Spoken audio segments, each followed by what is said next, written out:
No século IV, apareceu um herege chamado Joviniano que ensinava que os modos de vida da virgindade consagrada, do casamento e da viuvez eram iguais. Ele foi refutado em Roma pelo Papa Siríaco, em Milão por Santo Ambrósio. Tanto São Jerônimo escreveu 2 tratados contra ele e o Beato Agostinho escreveu 2 livros, na verdade 3. O primeiro foi o De Bono Coniugale, ou dos bens do matrimônio.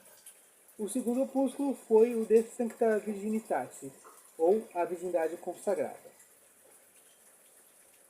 Esse livro que nós vamos falar hoje, esse aqui, A Virgindade Consagrada, ele escreveu no ano 401, foi um dos seus primeiros escritos enquanto bispo de Pona, e ele contava com 47 anos de idade. Cordiais saudações, eu sou o Padre Policarpo, bem-vindos ao canal A Fé Ortodoxa. Então, hoje vou tecer as minhas considerações sobre a leitura do livro A Virgindade Consagrada do Beato Agostinho. Então, ele escreveu para combater 2 extremos. Os que punham em pé de igualdade o casamento, o matrimônio, a virgindade e a viuvez consagrada, dizendo que não haveria vantagens para quem era um virgem consagrado. E do outro, Agostinho também refutou aqueles que tinham horror ao matrimônio, colocando o matrimônio como algo desprezível e até mesmo pecaminoso, caindo no extremo oposto, que é o maniqueísmo. Ele já começa o seu livro advertindo as virgens que não se coloquem como superioras, desprezando o casamento, porque o casamento foi necessário para que o Cristo nascesse. Então, todos os antepassados de Cristo tiveram contato sexual, contato intersexual, excetuando a Santíssima Virgem, da qual nasceu nosso Senhor Jesus Cristo. Então o casamento foi necessário, porque sem os antepassados de Cristo ele não poderia nascer. Ele cita o texto de São Mateus, que Jesus está pregando. Alguém chega e diz: a tua mãe e teus irmãos estão aí fora e querem falar com você. E Jesus fala: quem é a minha mãe? Quem é o meu irmão? Quem é a minha irmã? Todo aquele que faz a vontade do meu Pai, esse é meu irmão, essa é minha mãe, essa é minha irmã. E Agostinho arremata dizendo que a Virgem Maria foi muito mais feliz concebendo a Cristo no coração do que no ventre, e de que nada lhe adiantaria ter concebido Cristo no ventre se antes não tivesse concebido o mesmo em seu coração. Que são as palavras do próprio Agostinho. Agostinho já começa falando da virgindade consagrada, apontando para o capítulo 1 de São Lucas. Ao repetir as palavras da Virgem, como é que se fará isso, pois eu não conheço o homem? E para quem já conhece a Bíblia, sabe que a palavra conhecer significa ter intimidade sexual.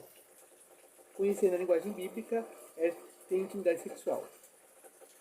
Então, a Virgem Maria perguntou ao anjo: como é que isso vai acontecer? Como é que eu vou ter um filho se eu não tenho relações sexuais? Ora, essa pergunta só faz sentido se ela tivesse consagrado a Deus a sua virgindade. Essa pergunta só faz sentido desse modo. Porque a Virgem Maria, naquele contexto, na cultura judaica de sua época, como toda menina, ela sabia como é que as crianças nasciam e que precisava de um homem, o contrário de um homem e de uma mulher para isso acontecer. Ela sabia disso.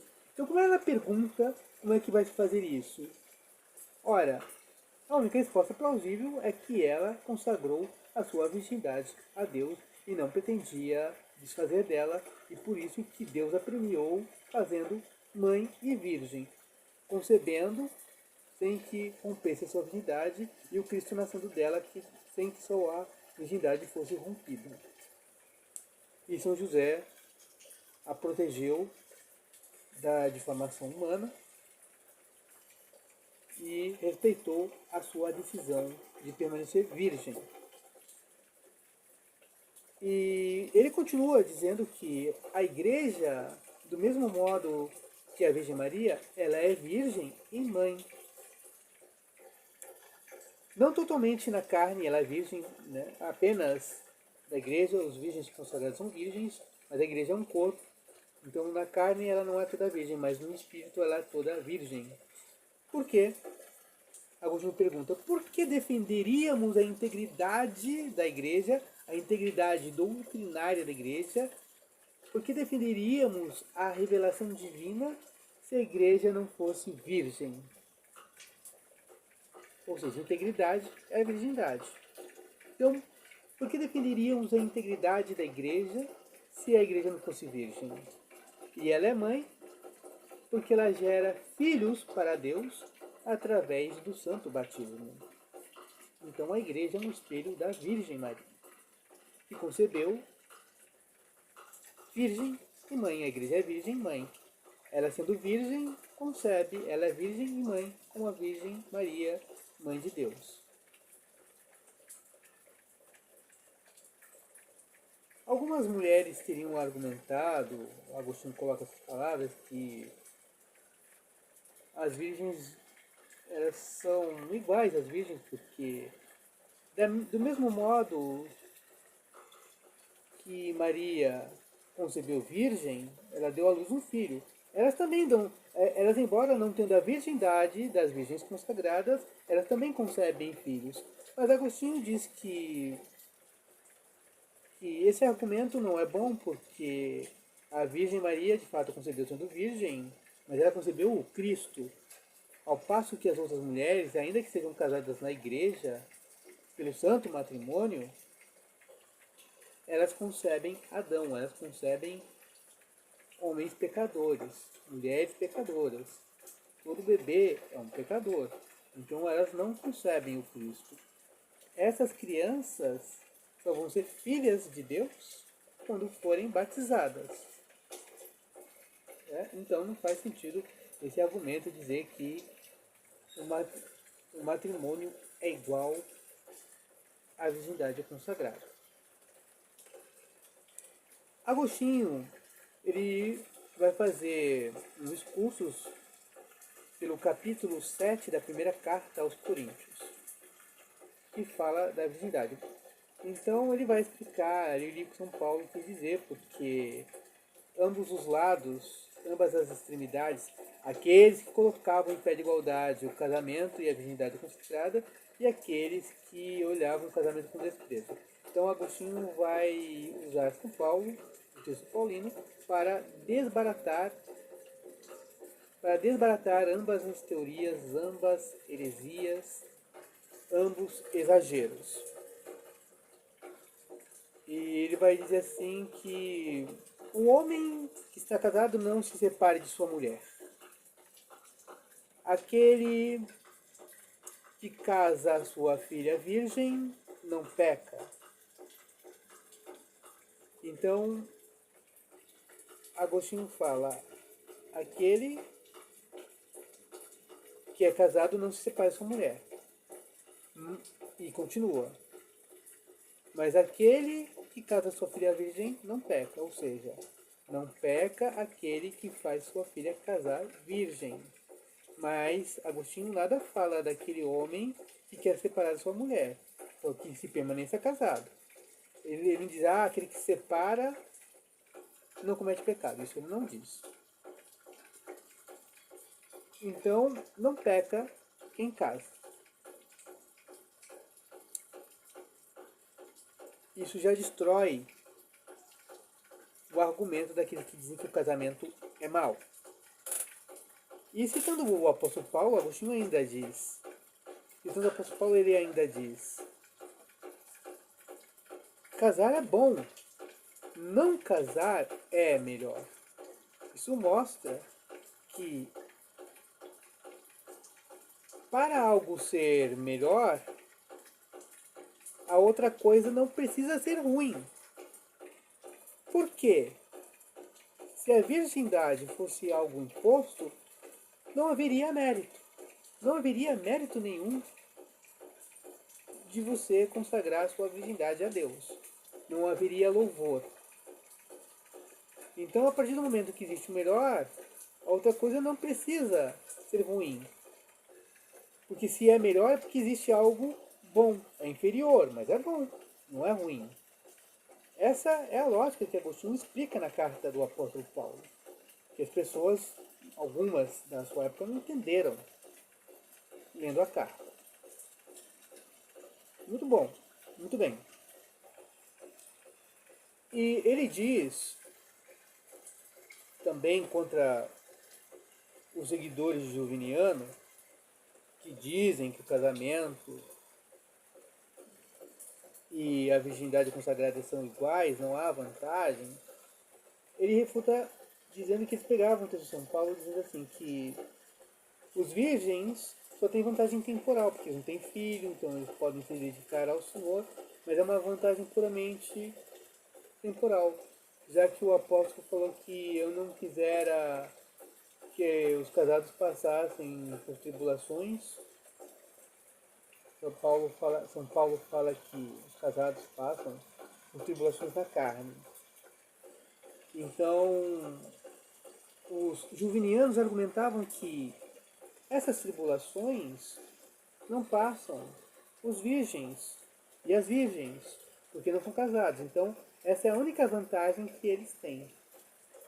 Mas Agostinho não quis dizer isso. Agostinho explicou o texto que essas tribulações na carne são ciúmes, brigas conjugais, perda de filhos e outras coisas que poderiam ocorrer no casamento. Mas Agostinho diz que não era só vantagem temporal, porque também os consagrados passam por tentações, passam por privações e por dores também. E Agostinho remete-nos ao profeta Isaías, capítulo 56, versículos 4 e 5, que falam de eunucos. Que os eunucos terão uma vantagem, embora eles não tenham filhos, eles vão ter uma vantagem e até uma morada melhor do que os casados. E aí Agostinho pergunta, quem são esses eunucos dos quais fala o profeta Isaías?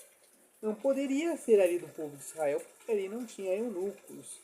E o casamento era uma coisa sagrada, porque todo mundo esperava o Messias. Então esses eunucos são aqueles dos quais Jesus Cristo, nosso Senhor, falou lá no capítulo 19 do Evangelho de São Mateus. Porque há eunucos que nascem eunucos, há eunucos que são feitos eunucos pelas mãos dos homens, e há aqueles que a si mesmos se fazem eunucos por amor ao reino de Deus. Então, interpreta Agostinho a profecia de Isaías a esse texto de nosso Senhor Jesus Cristo,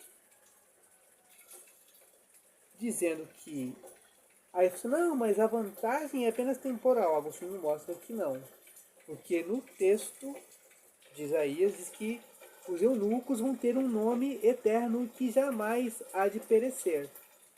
Então, A vantagem da virgindade consagrada é ter um prêmio imorredouro e um nome que nunca morre. Então não é uma vantagem terrena, e sim uma vantagem celestial, uma vantagem eterna.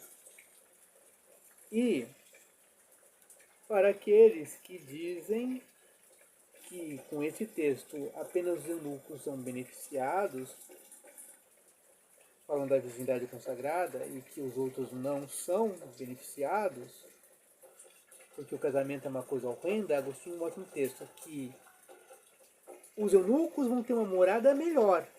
Não significa que os casados não vão ter uma morada. Vão ter uma morada sim lá no céu, mas é uma morada boa.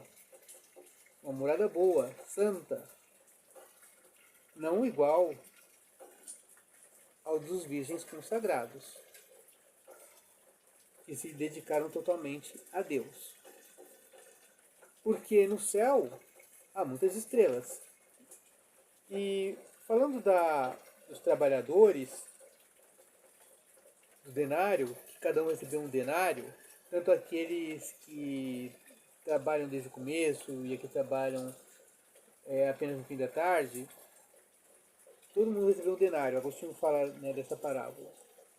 Então ele diz que todo mundo vai ganhar o céu, todo mundo vai ganhar o mesmo prêmio. Mas é como no céu, você vê as estrelas.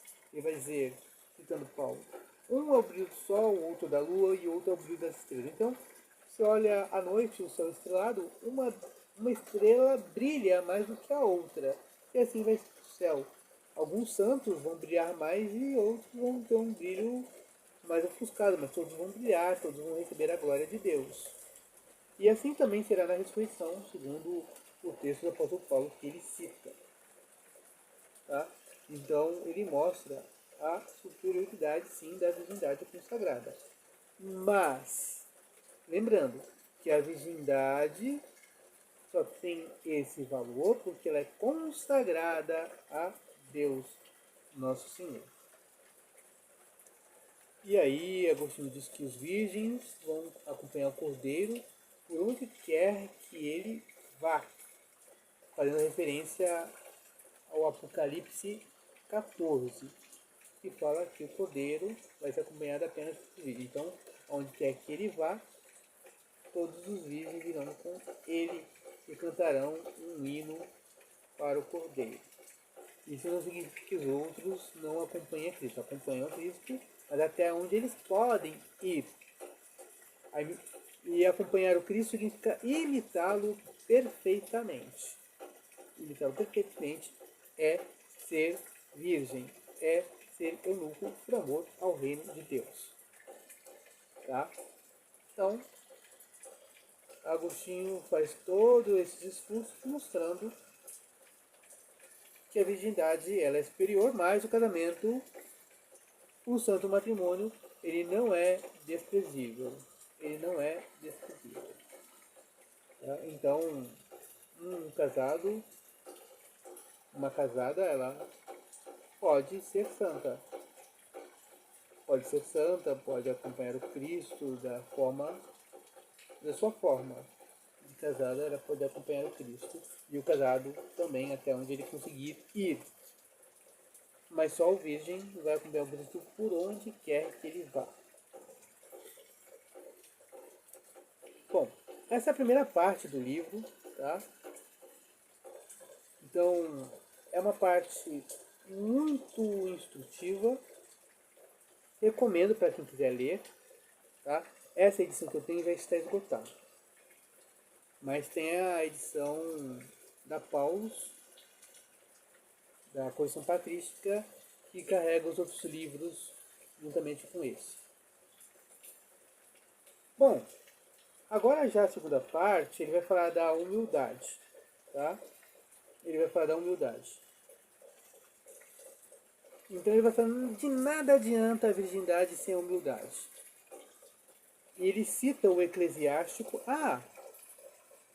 em tempo, refutando, tá? Isso voltando lá para a primeira parte. Vamos voltar para a primeira parte. Em tempo, ainda bem que eu lembrei.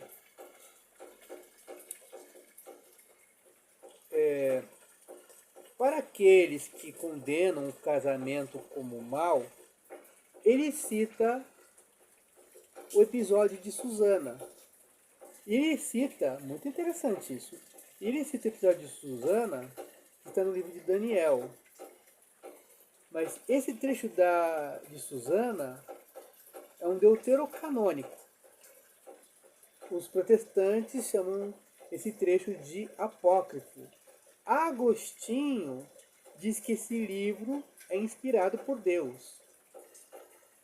É inspirado por Deus. Então Agostinho chama o livro, esse trecho deuterocanônico, que não está na versão hebraica, esse trecho de Susana e outros, esse trecho não está na Bíblia hebraica dos protestantes, não se encontra. Mas Agostinho chama esse livro de canônico, inspirado pelo Espírito Santo. Então fica aí a dica. Bom, então ele pega o episódio de Susana. Para quem não conhece a história de Susana, é o seguinte. Havia uns velhos judeus que sentiram atração, desejos por Susana. E queriam manter contato sexual, queriam manter comércio sexual com a Susana. E ela disse que não. Ela disse que não, porque ela era casada e que ela respeitava o seu marido e tudo mais. E aí ela foi acusada falsamente, né, de cometer adultério. E aí Agostinho diz assim, se o casamento é mau, por que Susana então teria dito, ou melhor, por que ela disse? É melhor cair em tuas mãos do que pecar na presença do Deus vivo. Por que ela teria dito isso, que é melhor cair nas tuas mãos do que pecar na presença do Deus vivo? Se o casamento fosse mau. Ela pediu a salvação para o próprio Deus. Por que ela pediria a salvação ao próprio Deus por guardar o leito conjugal? Se o casamento é uma coisa desonrosa, segundo alguns extremistas da época. E creio que com o episódio de Susana ele fechou o texto com chave de ouro, refutando os inimigos do casamento. Muito bem, agora sim a segunda parte do livro. Agostinho trabalha extensamente a humildade. Citando a humildade, inclusive ele cita Eclesiástico também algumas vezes. Eclesiástico 3:20, ele cita esse trecho do livro. Então ele cita o livro como inspirado por Deus. Tá? Que diz que os humildes é que encontram graça perante Deus. Então ele diz que nada adianta ser uma virgem orgulhosa. Isso nada vale. Não adianta você ser virgem e ter orgulho, porque o orgulho provoca inveja, e o orgulho provoca queda, e é o maior dos pecados, e etc. Então ele diz que a virgindade consagrada só vai ter valor se a pessoa for humilde. Se não tiver humildade, não adianta nada, é tempo perdido.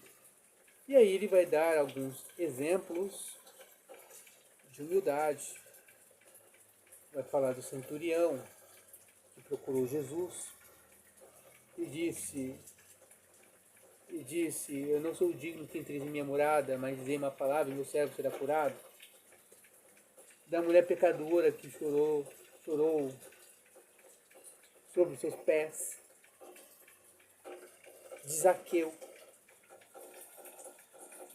que dizem que ia restituir 4 vezes mais a quem ele tivesse prejudicado por meio do furto. O publicano rezando no templo, ajoelhado ou em pé, mas ele não olhava nem para o céu, batendo no peito, tem de piedade de mim porque eu sou pecador. Enquanto o fariseu achava que seria justificado, ele disse: eu não sou como os outros homens, eu te dou graças, porque não sou adúltero, não sou ladrão e nem como esse publicano aí do lado. E eu te louvo por isso, ó Deus. Enquanto o outro foi justificado e o fariseu não foi, segundo o próprio nosso Senhor Jesus Cristo. Então, é a humildade que faz a virgindade consagrada valer a pena. Porque é muito mais fácil um casado seguir a Cristo sendo humilde do que uma virgem orgulhosa. Uma virgem orgulhosa não pode seguir o Cristo, porque Agostinho arremata com o texto de São Mateus, capítulo 11, versículo 29, que Jesus é manso e humilde de coração. Jesus diz que ele é manso e humilde de coração. Então, o modelo dos virgens e das virgens tem que ser Jesus, que é manso e humilde de coração. Que sendo Deus, sendo igual ao Pai, ele não quis competir em igualdade, mas ele é igual ao Pai. Ele se fez homem, tomou forma de servo no seio da Virgem Maria. E se fez homem. Ele se humilhou e foi obediente até a morte de cruz, mostrando a sua humildade. A sua humildade foi até a humilhação. Então nós devemos ser humildes. Esse foi o caminho que o Cristo nos mostrou. E que quem tem grandes dons de Deus deve procurar ser humilde e, se for humilhado, deve aceitar isso e não achar que é especial, porque é Cristo que nos concede a graça para sermos o que somos, enquanto virgens consagrados ou não. Mas pessoas continentes, pessoas que seguem os mandamentos de Deus, é Ele quem nos dá a sua graça. Porque sem sua graça nada podemos fazer.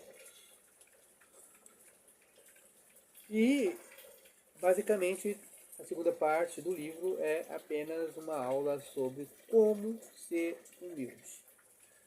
Bom,